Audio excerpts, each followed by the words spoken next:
We're going to get started. Dr. Tony Wang had prepared a bunch of interesting cases, but we've decided that it may be more interesting if anyone has a case or a challenging case they want to present, and maybe we can talk about it as a group.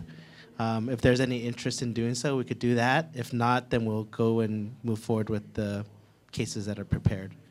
So we want to open it up to the crowd to see if there's anyone who has a challenging case they want to present to us, and we'll be happy to give you our thoughts. But if not, we will go with what we have. So yeah, we'll leave it open. I have cases, or we have cases that we'd be happy to go over. Anyone has a case they'd like to discuss, maybe we can make it a little more informal and talk about it as a group in terms of like approaching a case and our thoughts. So don't be shy. It's a great opportunity to talk about case. I'd love to hear how people in Taiwan practice as well, get your feedback. So are there any volunteers who would like to ask about a case and maybe we can talk through it? And this has it right now. If you want to wait for our cases first, that's fine, but I just want to leave it to anybody in the audience if there's any interest. Yeah. Tony, maybe we'll start with one of your cases first. And Sure. then after we finish it, the first case, we'll open it up to the crowd. All right, sure, Let's happy make it to. interactive. Yeah, I'd love to interactive in this scenario, and I think that was the spirit of it. So again, for those who don't know me, I'm Tony Wang. I'm a radiation oncologist at Columbia. I do mostly CNS. I don't know if you want to introduce yourself. Yeah, my name's Fred. I worked with Tony at Columbia for 6 years. Then I moved to Children's National and Virginia Tech to do focused ultrasound research. I treat adult and pediatric brain. So these are my disclosures, and they are electronically available. I brought in 4 cases, just given the time. I understand there's 50 minutes allotted for this session. So I have intact brain mets, near critical structures. I've got a post-op brain metastasis case. I've got an acoustic neuroma, and I also have an intact meningioma cases. And of course, like I said, I'm happy to go over any case that anyone would like to go over in your practice or not. So the first case I have is a gentleman who was, I think he's 70s maybe, with a history of melanoma, and he's got a couple mets, but the one that, as you can see here, that was particularly challenging was the fact that there was a brain metastasis in the left frontal lobe. In addition to that, that tumor that you're seeing there, as you can see, is near the left prechiasmatic space. It's, if you can see there, it's just millimeters away from the patient's optic chiasm, as well as the left optic nerve. This patient's vision was fully intact, making the treatment a lot more challenging. And I think, given the patient's age, other comorbidities, also discussed about surgery, I guess, does anyone want to talk about, like, if you had a patient like this, how would you want to approach someone like this? Or what are your thoughts in terms of managing someone with a brain metastases like that? Any thoughts? Anyone want to throw in? Again, this is meant to be interactive. I don't know if there's not necessarily one way. It's always great to sort of, I think, brainstorm and discuss. But so I just sort of have, yeah.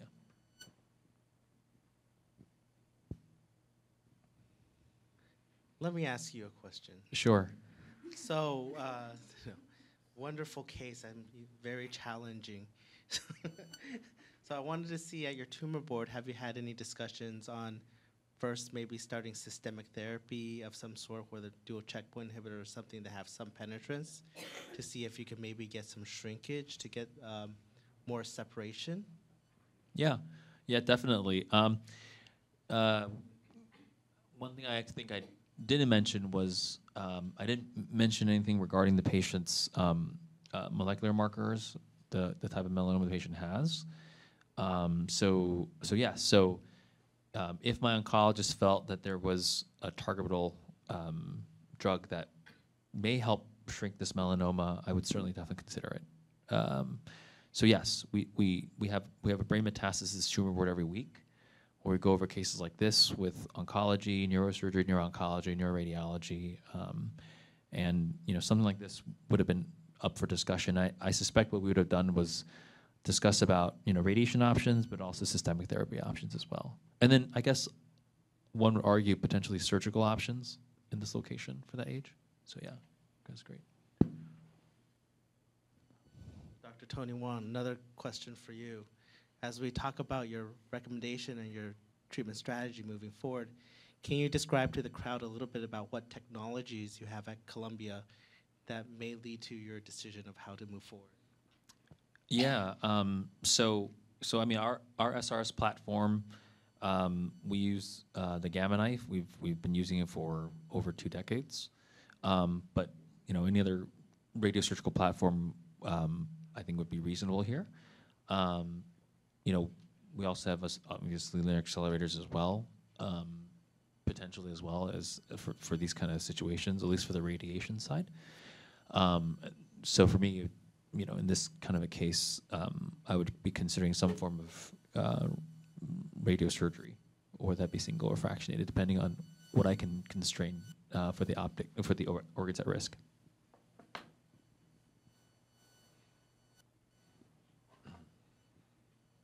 So just out of curiosity, show of hands, who would move forward with single fraction SRS versus fractionated SRS for a tumor in this location? Single fraction, anyone?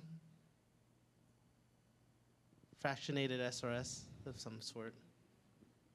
Okay, more show of hands. Okay. Dr. Wang? Or any other approach? Any other approach? Hypofractionated therapy? Usually at my brain mets tumor board, this is actually pretty helpful from my experience, because I'm sure everyone has tumor boards wherever you're at. And I learned this from another mentor of mine. So usually I'll propose something. I already have in my mind what I'm going to say at these tumor boards, and it's this is all recorded, but it's a little politics, right? So you have to kind of have, and then I'll say I'm going to do this, and before I even close it, like before the discussion for that patient is over, I'll add, does anybody have any objections to that approach? Is anyone against it? Because by the time, if no one has it, I'll tell the patient, we discussed your case with everybody and there was no objection to this approach. That's what I say. And then they're like, oh, thank you. So Dr. Wang, sounds like the audience has, some reservation with single fraction. Many will do hypofractionated. What did you ultimately do for this patient? Yeah, I think so. For this one, I did a fractionated approach. Yeah, so if I can say, so single fraction, which I saw I didn't see any hands. Obviously, the difficulty would be, especially in a patient with melanoma, I tend to want to go to a higher dose if I can. But in this situation, I'm not sure I could cover that and also keep my constraints to the optic chiasm. So I typically like to keep my optic nerve chiasm Dmax to 8 gray, really. People go to 10 gray. Some of my colleagues like Mike Milano and Scott Soltis still do 10 gray. I just I tell patients, I've done this for some time. I haven't blinded anybody yet, and I need them to maintain my statistics. So that's why I tell patients, I've not blinded anybody in my practice, and you're not allowed to go blind. So to keep that, I usually do 8 gray, and I just don't think that's going to be possible here, right? So I typically want a 100% coverage on these. That's not going to happen. So I probably do like a 9 gray times 3 approach, right? Because for my earlier discussion this morning, I think I'd shown at least 2 studies, one from Miniti et al. And the other one from our South Korean colleagues who've published on the fractionated results for intact brain mets up to 2 centimeters. I think the control was pretty decent with very low rates of radionecrosis. So that'd certainly be my approach here. So let me see if I had shown. Oops. Let's go back. Okay. So yeah, so that's what I would have done in this case. I will say one more thing. So I showed this another slide earlier this morning. I think I showed this to one of my colleagues who would have even considered doing staged, meaning they would GK like 8 gray or 9 gray and then just wait 2 weeks and then reassess to see if the tumor shrunk and then do it again. And then wait another 2 weeks and then do it again. Because if the Met shrunk even by a little bit more, perhaps you can adapt your SRS treatments and thereby maybe keeping your dose, the chiasm, even less. So I think that's also, if I was the patient, I would actually consider that as to be maybe the best approach, potentially, to adapt it based on that kind of situation. But yeah, I mean, I think it just would be so hard to constrain that dose at that location. And actually, I would argue that, whether you use Gamma knife or Linac, you're just hoping, if you just get an MRI on day 1, you're hoping on day 2, day 3, nothing's shifted. But I don't think that's the case. So if I could, the stage approach might be what I would consider in this case. I mean, that's quite unique. But for the most part, if people just do 9 gray times 3 and just do one single plan without adapting, I think that's reasonable. But just, that's just too scary. That location is really tough. So I thought this would be a really good case to start. Yeah. And you also have the luxury of the Gamma knife icon, which makes fractionated therapy much easier. Right. So, as I've in my disclosures, I have received honorariums from Electa, who makes the Gamma knife. So, but yes, I would say what's nice about that with icon is that there's intrafraction motion management. So patients get tracked during their treatment, which is really nice, and you can actually set a threshold as to how much you allow during the delivery of the radiation dose. So that's certainly something I would consider. And I probably would do the MRI scans almost daily in that situation, something like this. So yeah. But for those who have Gamma knife or CyberKnife and are unable to do a frameless approach, maybe a staged approach would be very reasonable. Yeah. Therefore, you can put the frame on, Mm-hmm. wait a couple weeks, rescan, Yeah. and hopefully get separation and still get the dose in. But yeah, definitely a very challenging case. And if the 3 fraction constraints can't be met, the other alternative I would consider would be 6 gray times 5, right? Because 6 gray times 5 has been used for melanoma in the head and neck literature. So that would be certainly, like, I would say a little bit least of my favorite, just really more for dose constraint reasons I might do that. But I think 9 gray times 3 is doable here in this location. So.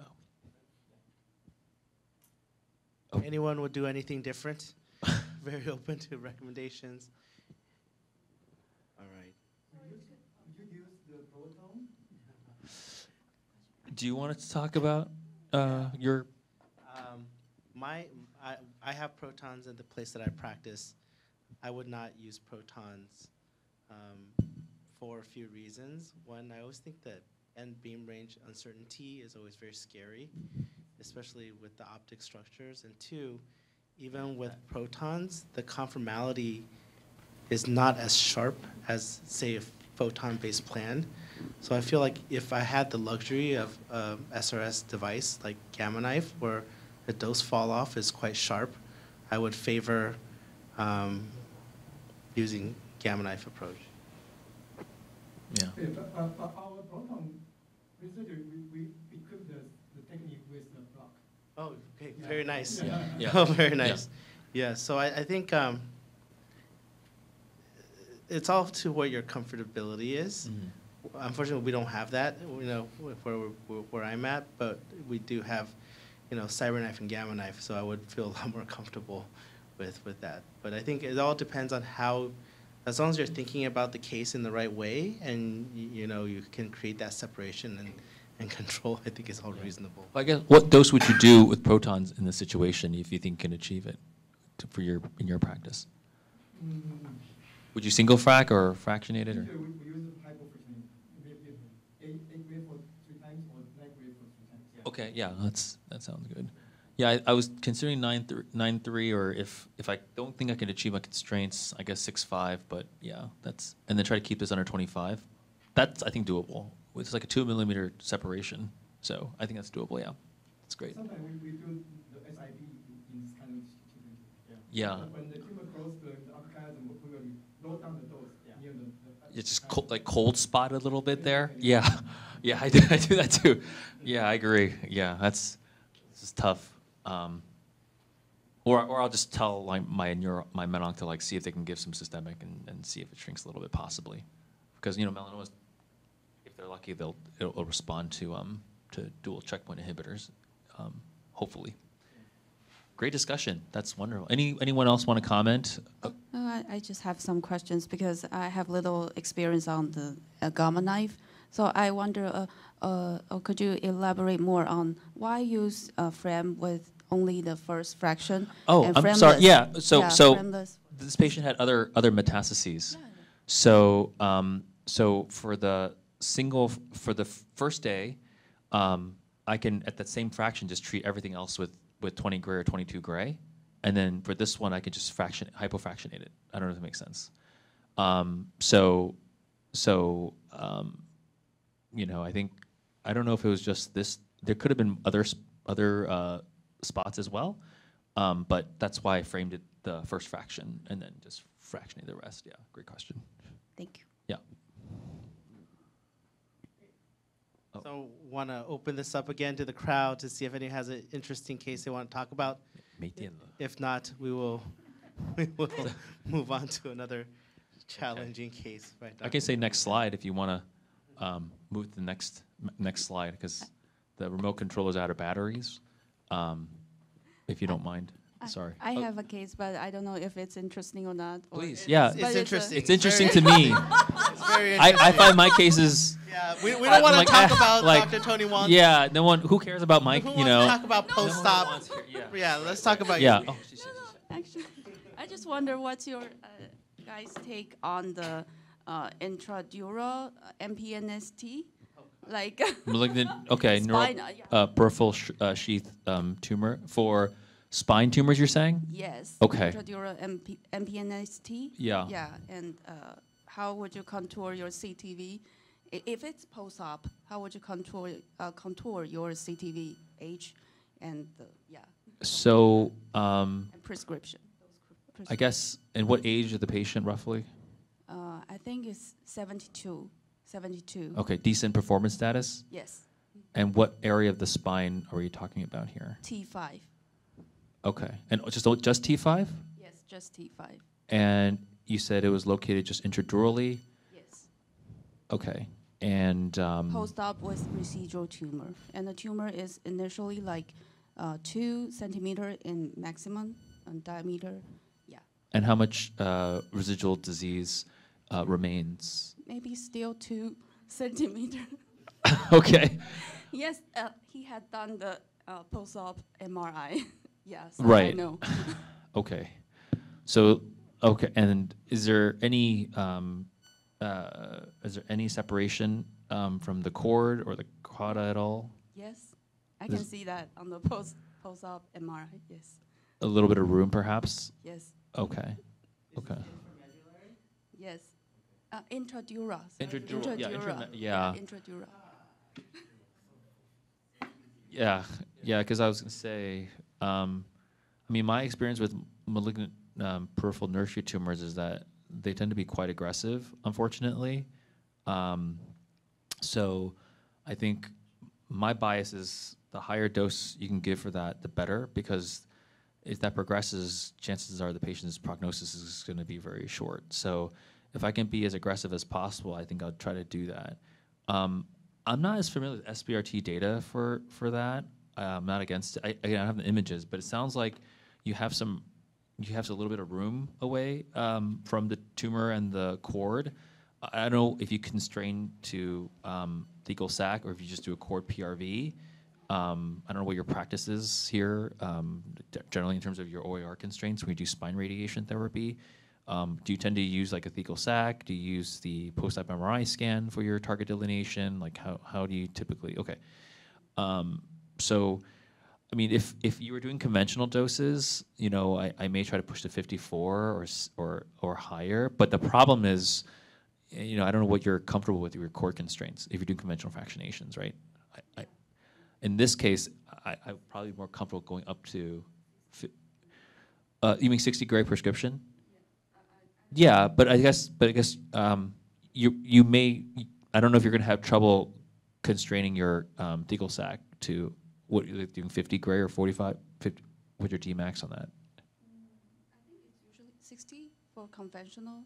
Okay, okay. So, oh, you go to 60 gray for your spinal cord. Okay, but this is in how many fractions? Like 25 or 35? Conventional and like maybe in two gray per fraction. You go with 60 gray on spinal cord. Okay. Yeah, I don't know how you feel about. So I would probably go in 1.8 just because it's a little safer. Not to say I have any good evidence to say 1.8 is better.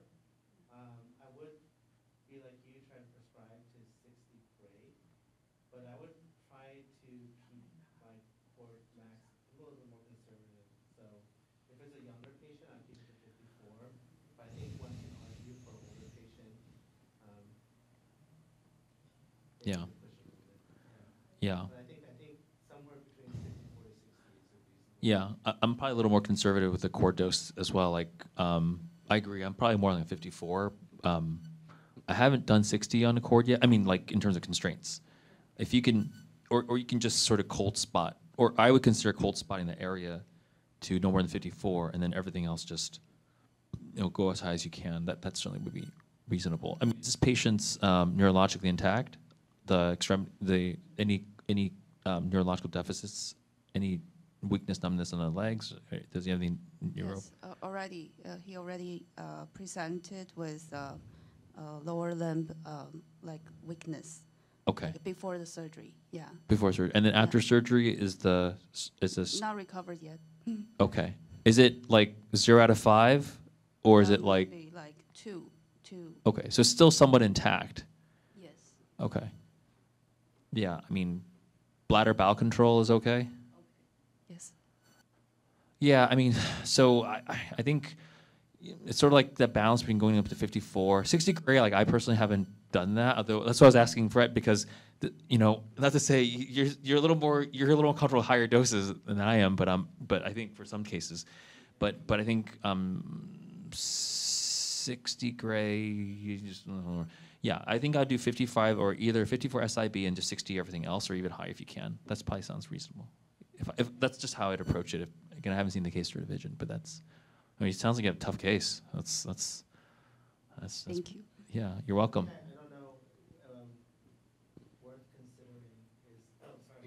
I don't know. Worth considering is, you know, how you're going to delineate your spinal cord for this case, because the more accurately you can delineate your cord, the more comfortable you are going to be pushing dose. So I don't know if your institute is capable of doing CT myelogram, but that might be something worth doing as opposed to just fusing the MRI for your delineation, and then that way you can really push dose. Yep. If you have a CT myelo, that's I think that's really great because, you know, myelogram where you can inject and see the whole. We will import the post-op MRI images in Eclipse and do a registration and then you CT myelo with the sim, I guess, as well. Oh, that's great. Yeah, that's really great. Because some places like CT myelos aren't really as easy to acquire. Not all places have interventional radiology. I can just do that easily for most. So if you have that, I mean, that delineation will be extremely relevant to go with that kind of high dose. I think that's what I would consider. Yeah. Great. Thank you for sharing that. Way that was more interesting than I'm really interested. post-op This is brain great. metastases. Yeah, I Anyone appreciate sharing that. who have any interesting cases would love to, challenging cases. Would love to hear cases and just kind of. Oh, yes, sir. One maybe 8 or 9-year-old boy present to us in the ICU because the intraventricular breathing. And MR finding showed that there's a reticular diffuse type AVM in the brainstem and the cerebellum. Yeah. And so I don't know how to treat him with the radiation, but I want to see your opinion. Yeah, so I haven't treated one of these before, but I think, so what's your typical dose for your AVM that you treat? I usually use proton with maybe A grade 3 times or 9 grade 3 times. Yeah, but in the brainstem, I'm not such. Yeah. Yeah, because I usually roll down the dose to a brainstem. Yeah. Usually we prefer to use the fractionating in the critical area. Yeah, so I've never done protons for AVMs, but largely we've used, SRS for AVMs. And so, with brainstem METs, typically you can get 16 gray in pretty safely in terms of treatment. And so I think, with the AVM data, if you give 16 gray, you still have a pretty good shot at controlling the bleed. And so I think I would use that approach. The alternative would be there's more and more data out there looking at hypofractionated radiosurgery for AVMs. And so, something along the lines of 30 gray and 5 fractions, SRS would be like a alternative approach. But, I just don't have enough experience with protons to be able to comment on how the dosimetry would be. But if you can get, pretty conformal doses to, 16 gray and single fraction, I think that would be like a reasonable approach, because routinely for brainstem brain mets, you could do that pretty safely. What do you think, Tony? But this case is not. This case has a diffuse. Diffuse. Yeah. How large is your? Diffuse How far? occupied in the brainstem and also in the cerebellum. How large is nidus? Huh? How large is the AVM nidus, like diameter-wise? The doctors cannot identify the true nidus because they cannot find the nidus we usually treat the AVM. But I see. it's not shown on an angiogram? Yeah. The angiogram and the MR angiogram. There's a diffuse vascular enhancement over the area in the entire brainstem. area. So Yeah, you yeah, can't, yeah. Of the so brainstem? Brainstem and the cerebellum. I see. Wow. So I mean, so that's almost like your DIPG kind of situation. Yeah. I mean, I hadn't had that kind of. I'm happy to see the scans. That's Yeah, I haven't seen that before. So the reason why I don't have any idea how to treat this kid with radiation. Is this kid actively bleeding right now, or is No, it had to recover from the symptom. Yeah, because there's obstruction in the fourth ventricle, and he presented with the acute ICP. But after the VP shunt already, he was diagnosed in last August or September. So it's already 5 or 6 months later. The hematoma is resolved.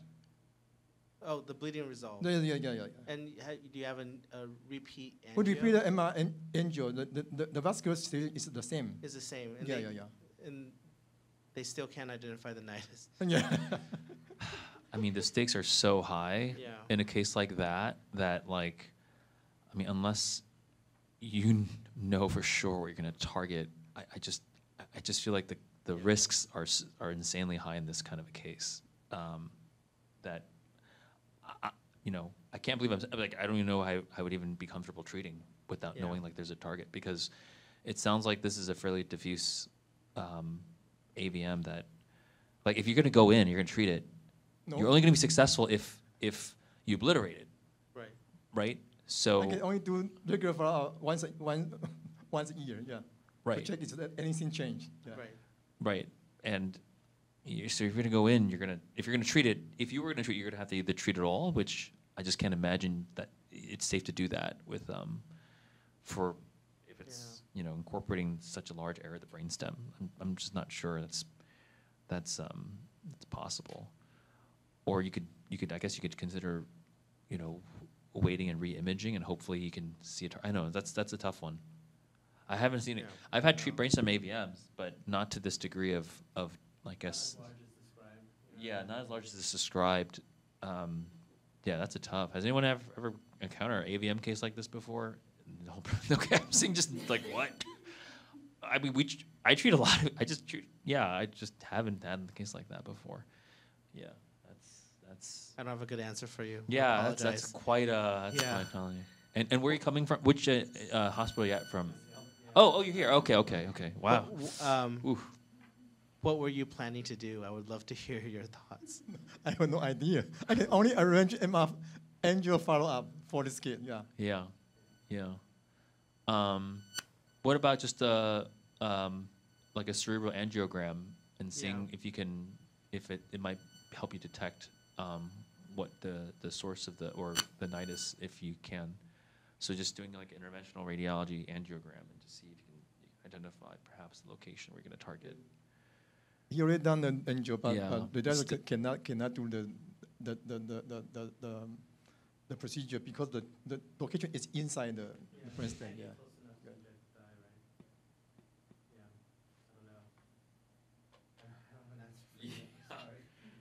I'm just trying to think who else has done AVMs. Yeah, I mean, I could curbside Sam or Sam Chow or John Su or yeah, I'll ask. Yeah. I can ask. You know, I do a lot, but there's maybe a few others that just do a lot of AVMs. Just a few, like I know of, that actually does this. You know, that might. I don't really have any experience treating that. I'm pretty sure. I'm not sure I can see that. Yeah. Thanks for sharing that. Wow. Okay. You really. Way more interesting. Way more interesting. You know. Yeah. We can talk about this, but yeah. Sure. Definitely stumped on that one. Wow. Yeah. All right. Anyone else who have any interesting cases that are not that difficult? Some serious case. Oof. Do you treat most of the CNS here as well? Gotcha. Oh, pediatrics. Okay. 6-year-old, you're saying, right? That was the kid you're talking about? Jeez. 8 years old. Wow. Okay. Anyone else? Really, I'm happy to just keep push play, but like, honestly, I feel like if you have any cases you want to talk about, this is great. Yes, go ahead, please. Thank you. And may I ask whether your opinion on the patients with solid cancer presented with leptomeningeal carcinomatosis, will you treat these patients with cranial spinal irradiation if they have leptomeningeal carcinomatosis with positive CSF? Yes. Oh, is your question is, if a patient presents with leptomeningeal disease, would I treat them with Cranial spinal radiation? Yeah, my answer is yes. Earlier in my session, I was mentioning that my colleague at NYU, his name is Jonathan Yang. He's Taiwanese as well. I was telling Fred to invite him next year or whenever he's gonna be the new president or I don't know. But I told him he should. So he, Jonathan, he ran a phase 2 trial for Memorial when he was there. I don't know if it's published, but he has an abstract in ASCO. And again, I don't have the numbers, but my understanding is that there seemed to be a survival benefit with doing he did proton CSI for leptomeningeal disease. Yeah. And so he actually just activated what's called NRG BN014. And for those who enroll patients in NRG, he actually sent me his slides because he wanted people in Taiwan to enroll on his study. So if there's interest, please let me know so I can tell him that thank you for sending me slides. I've helped you, Jonathan, to enroll more patients on your trial.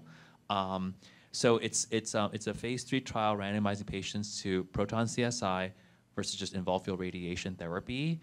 So yes, I think I would consider that would be a patient that would be eligible for that study. So yes, I would definitely do that. I've sent patients to get proton CSI. Now I've had some experiences where because of some insurance delays, sometimes it's hard getting some patients to get proton CSI. And you know, with leptomeningeal disease, it's not one of those things you can wait. You kind of need to like start right away. And if I have a patient that's going to be significantly delayed, then I'll just do photon CSI.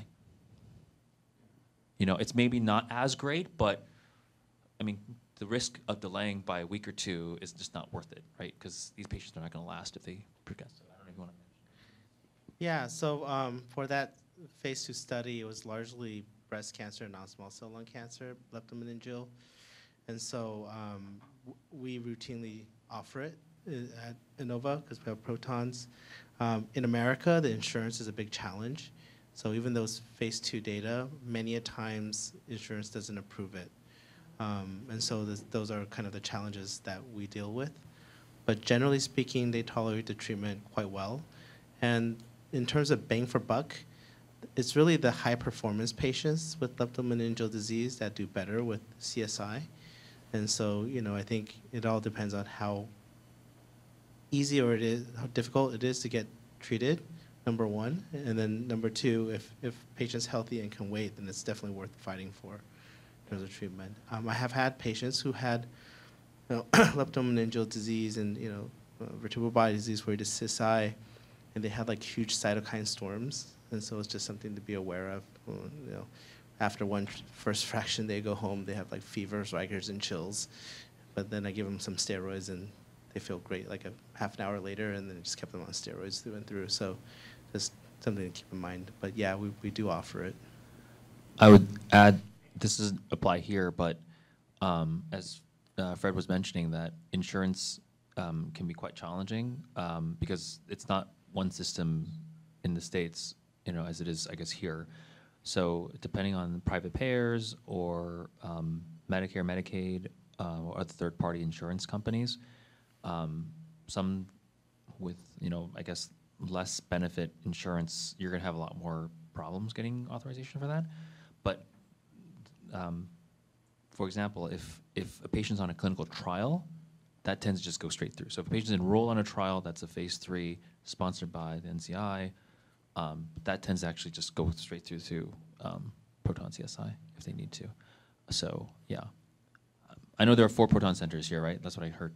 So how many of you are treating proton CSI here in Taiwan, out of curiosity? Or, I mean, for leptomeningeal disease, is that of interest? Okay, all right, yeah. The other thing I do, and I don't know if it's the right answer or not, is I give them mantine when I do it. Memantine? Yeah. Oh, I don't know if his study allowed it, but. No, my off study. Oh, I gave it to them because, I mean, you're treating the brain. Yeah, so. yeah, that's a good point. Yeah. That's a good question. Yeah. So, Sorry. well, yeah, thanks for sharing that. Oh, yes. Do you think the proton CSI is equal to photon CSI, or the CSI in the leptomeningeal situation is limited to proton CSI, not photon CSI? Yeah, so I'll take this answer. So the patients that do well on the study are usually the high performance patients. And so typically what that means, implicit meaning is that after CSI, they need robust systemic therapy to go through it. The problem with, so I think immediately acute symptom management with photon CSI, you get all of that. But the big problem with photon CSI is that your low dose spread is quite large, and so you may have some myelosuppression that makes your systemic therapy a little bit more challenging later on. And so my most recent CSI case, when I battled the insurance, I battled 3 rounds with them. My last round, I basically created a photon CSI plan, and I argued with the insurance company that my 4 gray isodose line was super robust in photon clearly, and better with protons. And I said, in non-myeloablative transplant, 4 gray is a myelosuppressive dose for TBI, and I said this is my justification on why this patient is better off with protons, and it got approved by an outside reviewer. So the long story short is that if someone's symptomatic and you only have photons and you need to get going, I think it's reasonable to do it. I know Columbia, they've done photon CSI for palliation purposes, and many others have, but I think if you can get proton CSI, the clear benefit is that you spare marrow, and these patients clearly need systemic therapy, so that's really the benefit. For that, I guess, yeah, in the context of leptomeningeal disease, I would say that the benefit of just starting probably outweighs the delay with the dosimetry. That's, and then for those that don't need that, the window is a little longer to start, then certainly I would favor the protons. great question. We're always open to any more cases at any time. Just you know, if anyone wants to talk about any cases, that'd be great.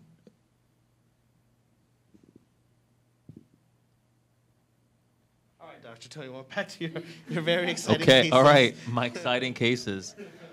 My second case is a 50-year-old woman who has ER/PR positive breast cancer. I'm assuming she's HER2 negative, who presents with right-sided weakness. So the MRI showed that. I guess thoughts on what you want to do with this case based on just seeing this alone. How would you approach something like this? Would anyone want to take a stab at it?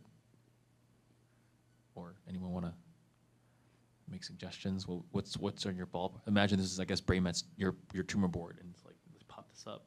I guess how does tumor work here in, I don't know, say Taiwan, but just like in your institution? Like they're usually like, oh, yeah, here's a case, and then people start commenting, like, you know, like, and then, you know, it's like, okay, that's what we're gonna do. And, you know, how does it work? Or I can throw some ideas. Maybe I'll say, let's see, I don't know, do I have a next slide? Oops. Okay. All right. Never mind. So I guess, no, I'm just saying, well, obviously I showed what happened, but I guess maybe let me see how I can rephrase this. So would anyone favor just treating with radiation, surgery, systemic therapy? I don't know, does anyone favor one approach or the other? Again, I don't think there's a right answer, well, necessarily, but who would favor just, I think most people would do something, right? They're not going to observe. I'm not even putting observation as an option here. This is like a multiple choice test. Is there like board exams here for radiation oncology here in Taiwan? Okay. Is it like oral boards or is it a written exam? Oh, it's both? Okay, all right. Yeah, so you can imagine, like, you know, clearly it's like ABCD as a multiple choice, or, you know, would you want to observe this? I don't think anyone's going to observe this. Surgerize, anyone favor surgery first, if possible? Okay. Systemic therapy for this, when you see that? Okay, all right. And then, I guess, radiation therapy up front for this?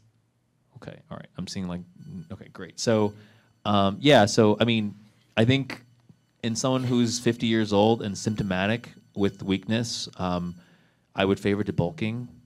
So that's just an example of someone who had surgery after that. And then I guess, you know, after surgery, based on what you're seeing there, size, post-op imaging, what would you favor doing next for this patient after that? Oh, let me ask you. Yes, sir. When you saw a case like this, because of the size, did you consider preoperative SRS? That's a great question, yeah. So this patient would have fit the criteria for NRG BN012, which is, for those who didn't make the last session, or my earlier session, it's a randomized trial of pre-op SRS versus post-op SRS for patients that are planned for surgery.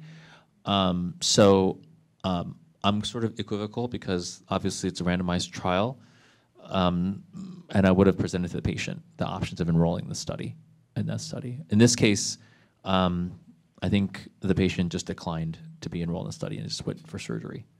So it wasn't even the patient that would have been enrolled, right? You have to enroll you have to register enroll the patient before the patient has surgery for that study. That's one of the difficulties of this, especially in centers that traditionally operate on every brain metastasis patient. That's very hard to accrue.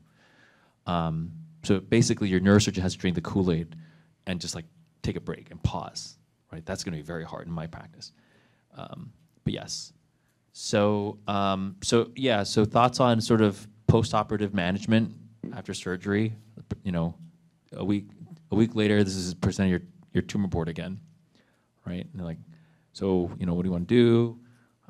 Maybe your neurosurgeon's like, I got it all out. Like, we'll just, you know, it's a gross total resection. I did such a great job, right? Because my neurosurgeons say that all the time. Yeah, would you just favor just watching it, send in your medical oncology, having to just give systemic therapy and keep monitoring with MRI scans? and then only give radiation in a salvage setting in the context of recurrence. Anyone favor that approach? Would you favor just treating up front, just giving adjuvant radiation therapy after surgery? You know, just curious to see what people think, thoughts. I mean, imagine everyone practices slightly differently from, you know, from different institution to institution. I don't know if that's true or not, but. So, Dr. Tony Wang, what did you do for this wonderful patient? Yeah, so for this one, I forgot the exact volume of it, but it wasn't large enough that I would do 6 times 5. Okay, great. So, so this one, my default has been 9 Gray times 3 since the South Korean paper that looked at this particular question. So that's kind of what I did. You know, I typically will cover the cavity. So for those that aren't familiar, there's a randomized trial called the Alliance A071801 trial. The PI is Paul Brown, and it's a randomized trial of single versus fractionated radiosurgery after resection. That's close to accrual actually it's close to accrual about a year ago, and the results should hopefully be published by the end of the year, looking at single versus fractionated radiosurgery. The primary endpoint is 1-year local control, and that'll likely dictate and determine treatment paradigm for post-op SRS. Because I was showing the single fraction radiosurgery outcomes from both the N107C trial and the Anita Mahajan trial. The 1-year local control rate, even after radiosurgery, was 61% to 73 to 74%. So the control rate is really modest, in my opinion, for single frac. You know, obviously we're hoping that fractionated will do a little bit better than the standard. So, yeah. So, Dr. Tony Wang, you know, in a patient who had surgery like such, and there's a sizable cavity, what kind of time frame do you wait, and would you wait for some more, you know, involution of the cavity for your radiosurgery? Yeah. So, so that's a great question. So I think if you look at the Alliance trial, they allowed the post-op SRS to be done within 30 days. For NRG BN012, which is the pre-op versus post-op, in the post-op arm, SRS is allowed within 30 days. So I think anything within 1 month is fair game because we now have 2 randomized trials that allow that as part of the experimental arm. So my practice, it just depends on the flavor of my neurosurgeon when he wants to do the gamma knife with me. Some will be like, we could just do it next day. Some will wait 2-3 weeks. But I think within 1 month, based on 2 randomized trials, I'm comfortable with. Right? You have something to fall back on. The data says that that's fine. So, yeah, great question. Okay, we have a few more minutes left. I'm really excited to hear any other cases in Taiwan. I'd love to hear more about that. And my cases, you know.